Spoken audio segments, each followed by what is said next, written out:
স্বাগত দীপ্ত স্পোর্টসে। আপনাদের সাথে আছি আমি আনোয়ারুল আলম। নানা চ্যালেঞ্জ ও প্রতিবন্ধকতা কাটিয়ে স্পন্সর ছাড়াই কাল শুরু হচ্ছে 17তম জাতীয় অ্যাথলেটিক্স। এ উপলক্ষে বৃহস্পতিবার আয়োজিত সংবাদ সম্মেলনে অ্যাথলেটিক্স অ্যাসোসিয়েশন জানিয়েছে মোট 40টি ইভেন্টে খেলা হবে। প্রথম দিন বিকেল 3:45টায় ছেলে ও মেয়েদের 100 মিটার দৌড় প্রতিযোগিতা অনুষ্ঠিত হবে। প্রত্যেক ইভেন্টের প্রথম স্থান অধিকারী পাবেন 5,000 টাকা, দ্বিতীয় 3,000 এবং তৃতীয় পাবেন 2,000 টাকার প্রাইজ মানি। এছাড়া প্রত্যেককে রেকর্ডধারী অ্যাথলেটকে 20,000 টাকার প্রাইজ মানি দিবে ফেডারেশন। অ্যাথলেটিক্স ফেডারেশনের সাধারণ সম্পাদক শাহ আলম জানান, আসরের বাছাই করা খেলোয়াড়রা 2026 সালে পাকিস্তানে হতে যাওয়া এসএ গেমসে অংশ নেবে। যে ইভেন্টগুলি করলে হয়তো বেশি মাটি নষ্ট হবে, সেই ইভেন্টগুলি কয়টা আমরা আর্মি স্টেডিয়ামে করবো, যেহেতু আমাদের সব কিছু ব্যবস্থা আছে। তবে আমাদের আবার কিছু ইভেন্ট যেমন জ্যাভলিন টেভলিন আছে, এগুলি আমরা এখানে করবো। তো এই ব্যাপারে তাদের সাথে একটা সমঝোতা হয়েছে আমাদের ডাইরেক্টর প্ল্যানিংয়ের সভাপতিত্বে, এবং আগামী থেকে আমরা আবার যথারীতি আমরা এখানে করবো গেম, এবং আমাদের ইভেন্ট থ্রো ইভেন্টও হবে। এবং যদি কোনো মাঠ নষ্ট হয় কিছু হয়, এটা আমাদের থেকেই আমরা ঠিক করে দেব, এই আলোচনা আমাদের হয়েছে। বাংলাদেশের বিপক্ষে 3 ম্যাচের টি-20 সিরিজের জন্য 15 সদস্যের দল ঘোষণা করেছে নেদারল্যান্ডস। দলের নেতৃত্বে রয়েছেন নিয়মিত অধিনায়ক স্কট এডওয়ার্ডস। তবে বাজ ডে লিডা ও মাইকেল লেভিটের মতো অভিজ্ঞ অলরাউন্ডার এবং আগ্রাসী ওপেনার রুলফ ফন্ডার মারোয়ার মতো দলের গুরুত্বপূর্ণ খেলোয়াড়রা আসছেন না এই সফরে। 30 আগস্ট থেকে শুরু হতে যাওয়া সিরিজের সবগুলো ম্যাচ অনুষ্ঠিত হবে সিলেট আন্তর্জাতিক ক্রিকেট স্টেডিয়ামে। বাকি 2টি ম্যাচ গড়াবে 1 ও 3 সেপ্টেম্বর।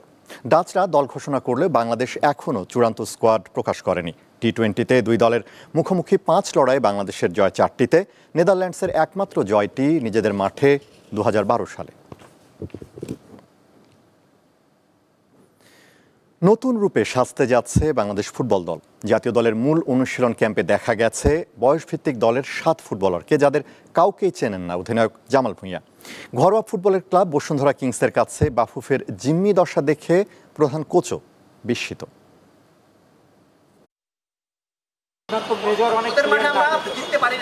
না, ওরা তো জয়েন করবে না, ওরা পরে জয়েন করবে না, যারা আছে ওরা পারফর্ম করতে হবে না। মুখে জড়তায় স্পষ্ট, তিনি জানেন না দলে কে আছেন কিংবা কারা আছেন। ফিফা উইন্ডোতে নেপালের বিপক্ষে আগামী 6 ও 9 সেপ্টেম্বর কাঠমান্ডুতে 2টি প্রীতি ম্যাচ খেলবে বাংলাদেশ। তার জন্য দলে পুরো খেলোয়াড়দের একসাথে পাচ্ছেন না কোচ হেভিয়ের কাবরেরা। অনুশীলন শুরু হয়েছে গেল শুক্রবার, কিন্তু গণমাধ্যমের কাছে দৃশ্যমান হয় বুধবার। এভাবে অনুশীলন করানো যায় না, অপেক্ষা করার নামে থেমে থাকাও সম্ভব নয়। বয়সভিত্তিক দল থেকে যাদের পেয়েছি তাদের নিয়ে কাজ শুরু করতে হচ্ছে।